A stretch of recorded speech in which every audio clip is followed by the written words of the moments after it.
کہ رسول اللہ صلی اللہ علیہ وسلم کی سیدہ عائشہ کے ساتھ شادی ہجرت سے پہلے مکہ معظمہ میں ہوئی اور رخصتی ہجرت کے بعد ماہ شوال میں مدینہ منورہ میں ہوئی۔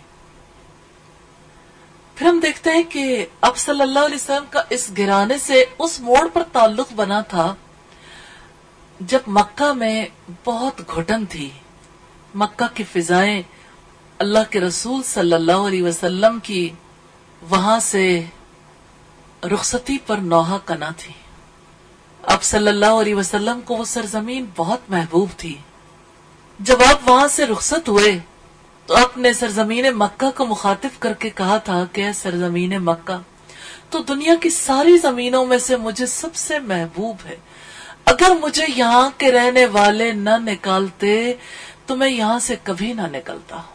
لیکن اللہ کا حکم آ گیا ہجرت کے لیے، اور اب جانتے ہیں کہ ہجرت کے لیے رفیق سفر سیدہ ام رومان کے شوہر تھے، لیکن گھر والے پیچھے تھے، اور گھر والوں کے لیے نبی صلی اللہ علیہ وسلم نے فیصلہ کر دیا تھا کہ حضرت علی امانتیں لوگوں کو سپرد کر کے جب نکلیں گے تو سیدہ فاطمہ رسول اللہ صلی اللہ علیہ وسلم کی ساری بیٹیوں کو وہاں سے لے کر نکلیں گے، اور اسی طرح سے سیدہ ام رومان، سیدہ عائشہ اور آل ابی بکر بھی انہی کے ساتھ اس قافلے میں شریک ہوئے۔ صحیح بخاری میں ہمیں حدیث نمبر 3606 اور 605 میں یہ ملتا ہے کہ آپ صلی اللہ علیہ وسلم نے خاندان ابی بکر کے لیے یہ طے کیا تھا کہ وہ عبداللہ ابن ابی بکر کے ساتھ سفر ہجرت پر روانہ ہوگا، لیکن جب یہ سفر ہوا تو سیدنا علی اور آل ابی بکر یہ سب اکٹھے ہجرت کے لیے روانہ ہوئے تھے۔ الحمدللہ مدینہ منورہ میں رسول اللہ صلی اللہ علیہ وسلم نے مسجد نبوی میں امہات المومنین کی رہائش کے لیے حجرے تعمیر کرنے کا حکم دیا۔ سیدہ ام رومان نے ہجرت کے بعد جب مدینہ میں رہائش اختیار کر لی تو ان کے ذہن میں مکہ کی یادیں بہت آتی تھیں، پہلے شوہر کی رفاقت، پھر ان کے ساتھ مکہ کی طرف منتقل ہونا، وہاں پہلے شوہر کی وفات، اس کے بعد سیدنا ابوبکر صدیق کے ساتھ رشتہ ازدواج میں منسلک ہونا، پھر دائرہ اسلام میں داخل ہونا، پھر اللہ رب العالمین کے منشا کے مطابق نبی صلی اللہ علیہ وسلم کا ان کا داماد بننا، یہ سارے خیالات جب ان کے ذہن میں آتے تو وہ اپنے آپ کو بہت سعادت مند سمجھتی تھی اور اللہ کا شکر ادا کرتی تھی کہ اللہ تعالیٰ نے ان پر اتنی نوازشات کی ہیں۔ لیکن اب جانتے ہیں کہ کوئی بھی گھرانہ ایسا نہیں ہے کہ جنہیں ہمیشہ خوشی کا موسم ملے اور غم کے کالے بادل نہ آئے۔ مدینہ میں 4 سال کا عرصہ یوں ہی گزر گیا۔ 5واں سال شروع ہوا، وہ سال بہت مشکل تھا۔ اس سال میں اب جانتے ہیں کہ بڑے بڑے واقعات بھی پیش آئے۔ اسی سال میں سیدہ عائشہ صدیقہ پر اتنا بڑا بہتان لگا جس کا صدمہ برداشت کرنا سیدہ ام رومان اور ان کے اہل خاندان کے لیے بے حد مشکل تھا، لیکن وہ سچے ایمان والے جن میں سے سیدہ ام رومان کے شوہر کو نبی صلی اللہ علیہ وسلم نے صدیق کا لقب عطا کیا، وہ کیسا خاندان تھا کہ جنہوں نے اتنے بڑے الزام پر بھی بہت ہی زیادہ سکون کے ساتھ، بڑے صبر کے ساتھ، بڑے حوصلے کے ساتھ اس ساری صورتحال کا مقابلہ کیا۔ اس صورتحال میں پورا مدینہ لپیٹ میں آیا ہوا تھا، خود رسول اللہ صلی اللہ علیہ وسلم بے حد پریشان تھے، اور عجیب بات یہ تھی کہ سیدہ عائشہ اس پورے ماحول میں لا علم تھی۔ اللہ تعالیٰ نے انہیں لا علم رکھا کیونکہ وہ غزوے سے واپس آنے کے بعد بیمار ہو گئی تھی۔ پھر حضرت عائشہ نے جب 1 ماہ کا عرصہ گزار لیا تو رسول اللہ صلی اللہ علیہ وسلم سے اجازت لی کہ مجھے اپنی والدہ کے گھر جانے کی اجازت دے دے، میں بہت بیمار ہوں، وہاں پر میری دیکھ بھال اچھی ہو سکے گی۔ تو آپ صلی اللہ علیہ وسلم نے انہیں اجازت دے دی۔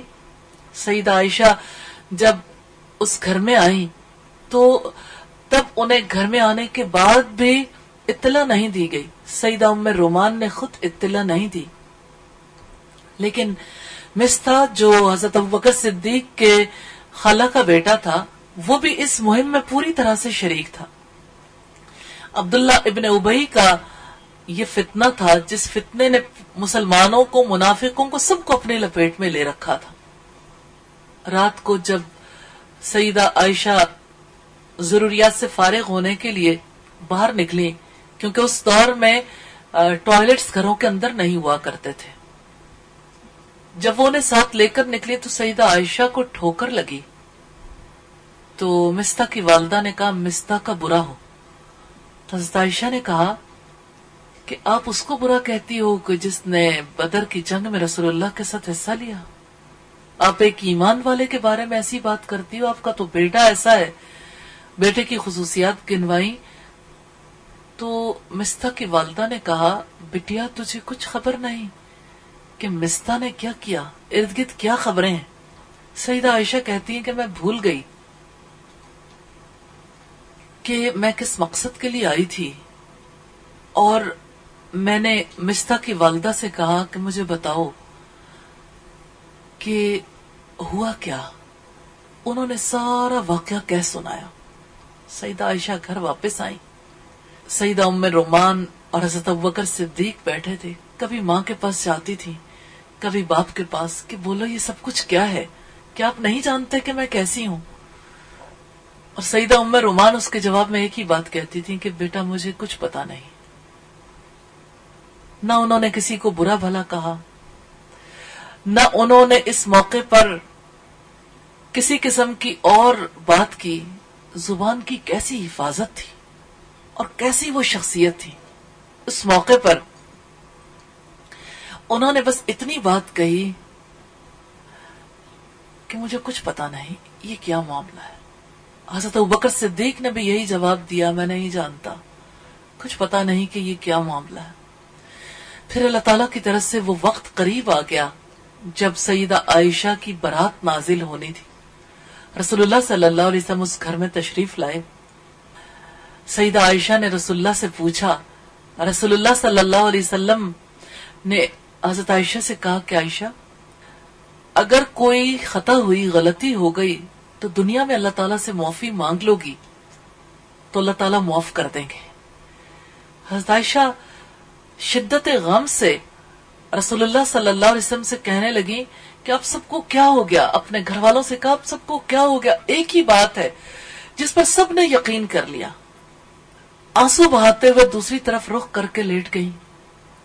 اتنے میں وحی کی کیفیت رسول اللہ صلی اللہ علیہ وسلم پر طاری ہوئی.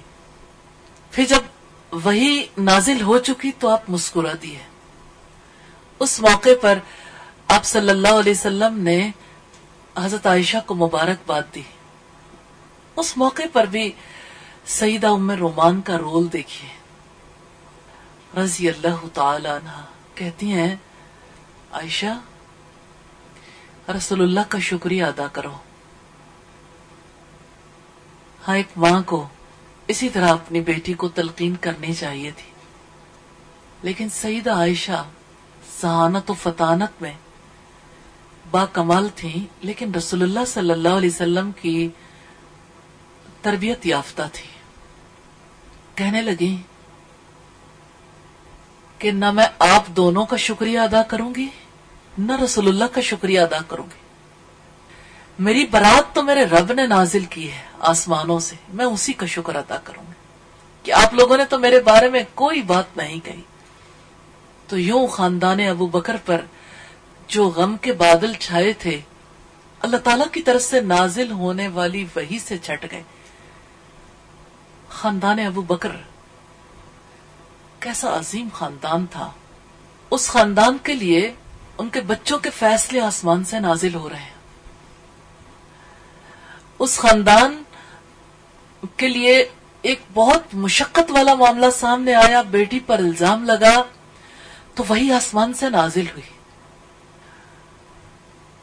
ہاں وہ خوش نصیب خاندان جس میں سیدنا ابو بکر صدیق اور سیدہ ام رومان بڑوں کی حیثیت رکھتے تھے.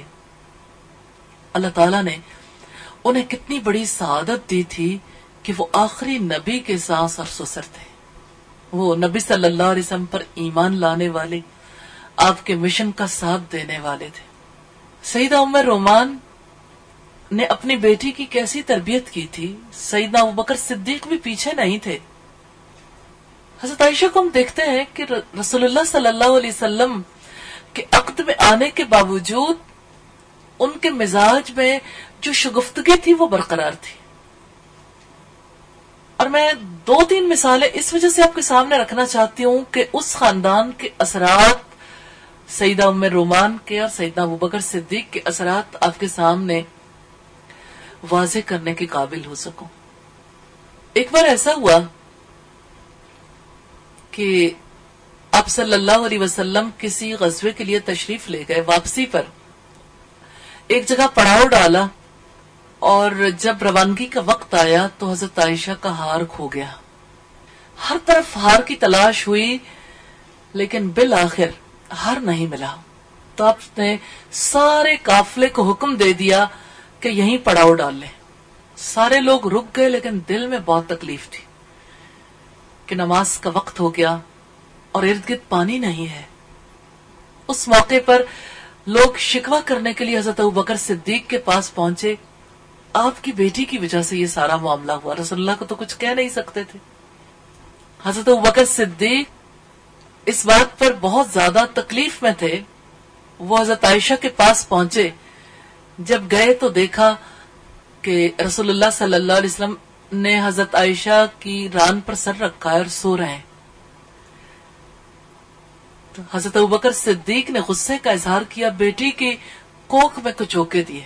کیوں روکا تھا؟ یعنی منہ سے نہیں کہہ سکتے تھے لیکن اس وجہ سے کہ یہ کیا حرکت ہے. اس سے ہمیں یہ سبق ملتا ہے نا کہ بے شک بچی کی شادی بھی ہو جائے لیکن اصلاح کا کام تو ہمیشہ جاری رہے گا. پھر ایسا ہوا کہ اللہ تعالی کی طرف سے پانی نہ ملنے پر تیمم کی آیات نازل ہوئی. سب لوگوں نے تیمم کیا، نماز ادا کی. پھر جب رخصتی کا وقت آیا آپ کی سواری جب اٹھی تو نیچے سے ہار مل گیا. تو اس موقع پر جن لوگوں نے سب سے زیادہ حضرت ابوبکر صدیق کو ملامت کی تھی کہ آپ کی بیٹی کی وجہ سے ایسا ہوا، تو وہی حضرت ابوبکر صدیق کے پاس آئے اور کہنے لگے اے آل ابی بکر، تمہاری وجہ سے کون کون سی برکت اہل اسلام کو نہیں ملی. حقیقتاً آل ابی بکر کی وجہ سے اللہ تعالیٰ نے اہل اسلام کے لیے بہت سے راستے کھولے ہیں الحمدللہ. اسی طرح سیدہ عائشہ صدیقہ کو ہم رسول اللہ صلی اللہ علیہ وسلم کے گھر میں دیکھتے ہیں. آپ صلی اللہ علیہ وسلم کے پاس آپ کی بیویاں وفد بنا کر آپ کے پاس آئیں. آپ صلی اللہ علیہ وسلم حضرت عائشہ سے بہت محبت رکھتے تھے اور جس دن آپ کی باری حضرت عائشہ کے گھر میں ہوتی تمام افراد اس دن پہ کھانے پینے کی اشیاء، تحائف وغیرہ بھیجتے تھے. تو ازواج مطہرات اس لیے آئی تھیں تاکہ رسول اللہ سے یہ کہہ سکیں کہ عائشہ کی باری کے علاوہ جب دوسری ازواج کی باری ہو تو تب بھی باقی لوگوں سے رسول اللہ کہیں کہ وہ ان دنوں میں بھی خیال رکھا کریں. اس موقع پر حضرت عائشہ نے اٹھ کے ایسی سپیچ کی، اس طرح کے دلائل دیے کہ لوگ دنگ رہ گئے. یعنی ان کے پاس پھر کوئی دلیل نہیں تھی. آپ صلی اللہ علیہ وسلم سن رہے تھے اور آپ مسکرا دیے تھے اور آپ نے کہا آخر ابو بکر کی بیٹی ہے. یعنی یہ خاندان والوں کے اثرات ہیں. یعنی ایسی دلیل سے بات کرتی تھی سیدہ عائشہ. تو یہ بچپن کی تربیت ہے جو کہیں نہ کہیں کسی نہ کسی جگہ پہ آ کے ضرور سامنے آتی ہے. اور حقیقت یہ ہے کہ وہ چیزیں لائف لانگ ہوتی ہیں. اور رسول اللہ صلی اللہ علیہ وسلم کے بعد حضرت ابوبکر صدیق پہلے خلیفہ بنے تھے الحمدللہ. لیکن سیدہ ام رومان کا انتقال رسول اللہ صلی اللہ علیہ وسلم کی موجودگی میں ہو گیا تھا. سیدہ عائشہ کم سن تھی. ام رومان کی بیٹی رضی اللہ تعالی عنہا غیرت بہت کھاتی تھی اپنی سوکنوں پر. یہ فطری جذبے ہیں اور ہم ان کا تذکرہ اس حوالے سے کر رہے ہیں کہ ہم یہ دیکھ سکیں کہ خاندانی زندگی میں کیا کیا معاملات پیش آتے ہیں اور پھر کس طرح سے اصلاح کا سلسلہ ہوتا ہے. ایک بار ایسا ہوا کہ سیدہ صفیہ نے رسول اللہ صلی اللہ علیہ وسلم کو بہت عمدہ کھانا بنا کر بھیجا. اس دن سیدہ عائشہ کی باری تھی. حضرت عائشہ کو بہت غصہ آیا. اور غصے کے پیچھے کیا تھا؟ آپ جانتے ہیں کہ جب کوئی اچھا کھانا بنائے تو انسان جب اچھا کھانا ٹیسٹ کرتا ہے کافی دیر تک اس کی لذت کو محسوس کرتا ہے، اور بنانے والے کے ساتھ بھی ایک تعلق جڑتا ہے. حضرت عائشہ کو اس بات کا غصہ تھا کہ آج ہی کے دن یہ کھانا بنا کر بھیجنا تھا، یعنی رسول اللہ سیدہ صفیہ کو اس دوران یاد نہ کرتے رہے. ممکن ہے یہ بات ان کے ذہن میں ہو. بہرحال جو غلام کھانا لے کر آیا، رسول اللہ صلی اللہ علیہ وسلم کے سامنے سیدہ عائشہ نے جب کھانا پکڑنے لگی اس زور سے جھٹکا دیا کہ رکابی نیچے جا پڑی، کھانا گر گیا، پلیٹ ٹوٹ گئی. تو آپ صلی اللہ علیہ وسلم مسکرا دیے. آپ نے فرمایا اب اپنی بہن کے برتن کو واپس کر دینا، یعنی فساد کو دور کرنے کے لیے بھی، لیکن آپ نے اس بات پر روکا نہیں، ٹوکا نہیں. اس سے ہمیں یہ پتا چلتا ہے کہ یہ یعنی سیدہ عائشہ کے اندر جو فطری جذبے تھے اور جو فطری چیزیں تھیں ان کو رخ دینے میں رسول اللہ صلی اللہ علیہ وسلم نے بڑا اہم کردار ادا کیا. لیکن ہمارے یہاں ایسی چیزوں کو یا تو بہت سپریس کر کے رکھ دیا جاتا ہے یا یہ چیزیں بہت زیادہ حاوی ہو جاتی ہیں. تو آپ صلی اللہ علیہ وسلم کے عقد میں آنے والی ام رومان کی بیٹی تھی رضی اللہ تعالی عنہ، کہ جو اپنی جگہ بنانا جانتی تھی، سمجھتی تھی، کم سن ہونے کے باوجود یہ سمجھتی تھی کہ کس طرح سے سارے لوگوں میں اپنا مقام بنانا ہے. آپ صلی اللہ علیہ وسلم کے وصال کے بعد سیدہ عائشہ نے یہ سلسلہ کس طرح سے جاری رکھا، دین کی تعلیم بھی دیتی تھی، اور آپ کے سامنے جب کبھی کوئی حدیث آتی تھی تو اس موقع پر سیدہ عائشہ یعنی اپنے جذبات کا اظہار بھی ضرور کرتی تھی. ایک دفعہ کسی نے کہا، حضرت عبداللہ ابن عباس سے یہ روایت ہے، اور روایت اس طرح سے ہے کہ کتا، عورت اور گدھا اگر کسی نمازی کے سامنے سے گزر جائے تو اس کی نماز کے بارے میں کہ نماز جو ہے وہ یعنی اس کو آگے سے نہیں گزرنا چاہیے، نماز ٹوٹ جاتی ہے. حضرت عائشہ کے سامنے جب یہ روایت آئی تو کہنے لگی کہ اب تم نے ہمیں گدھے کے ساتھ اور کتے کے ساتھ ملا دیا، یعنی اب یہ ایسی باتیں کرتے ہو.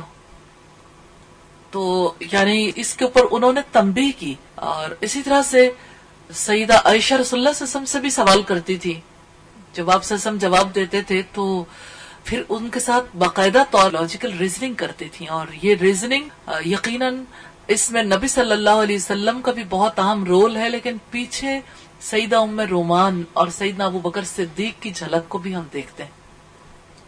جیسے ایک بار آپ صلی اللہ علیہ وسلم یہ آیات تلاوت کر رہے تھے کہ اللہ تعالیٰ ان سے آسانی سے حساب لے گا، آسان حساب کی بات ہوئی تو سیدہ عائشہ نے کہا کہ آسان حساب کے معاملے میں آپ صلی اللہ علیہ وسلم کے سامنے بات رکھی اعمال نامے کے حوالے سے، تو آپ صلی اللہ علیہ وسلم نے فرمایا کہ ان کے اعمال نامے پیش نہیں ہوں گے. اس موقع پر انہوں نے اسی آیت کا حوالہ دیا کہ اللہ تعالیٰ آسان حساب لیں گے، تو آپ نے فرمایا اس سے مراد یہ ہے کہ اللہ تعالیٰ انہیں آسانی سے چھوڑ دیں گے. اگر عائشہ اعمال کا حساب کتاب ہوتا، یعنی ایسے لوگوں سے حساب کتاب کھل گیا، پھر تو یعنی سمجھو کہ جان پھنس گئی. تو آسان حساب یہ ہے کہ اللہ تعالیٰ کسی کو بغیر حساب کتاب کا ہی معاف کر دے، یہ آسان حساب کتاب. تو سیدہ عائشہ نے اس موقع پر جو جرا کی وہ بڑی اہمیت کی حامل ہے. تو سیدہ عائشہ کے کردار کو اگر ہم دیکھیں تو اس میں ان کی والدہ اور ان کے والد کی جھلک نظر آتی ہے. اس لحاظ سے ہم دیکھتے ہیں کہ سیدہ ام رومان نے اپنی زندگی میں جس طرح سے اپنے بچوں کی تربیت کی، جس طرح اپنے شوہر کا ساتھ دیا، جس طرح سے اللہ تعالیٰ کی ان کے خاندان پر رحمت ہوئی، انہوں نے اپنی اس زندگی میں اللہ کو راضی کرنے کے لیے ہر سبب اختیار کیا. پھر یوں ہوا کہ غزوہ حنین کے دوران میں سیدہ ام رومان قضاء الہی سے وفات پا گئی. رسول اللہ صلی اللہ علیہ وسلم ان کی قبر میں اترے اور یہ کلمات کہے، اللہم انت تعلم ما لقیت ام رومان فیک وفی رسولک. الہی تو جانتا ہے کہ ام رومان تیرے اور تیرے رسول کی رضا کے لیے کس قدر مصائب اور مشکلات کا شکار. ایک آیت میں کتنی بڑی گواہی ہے کہ ام رومان نے تیرے راستے میں اور تیرے رسول کی رضا کے لیے کتنی زیادہ مشقتیں برداشت کی. یہ روایت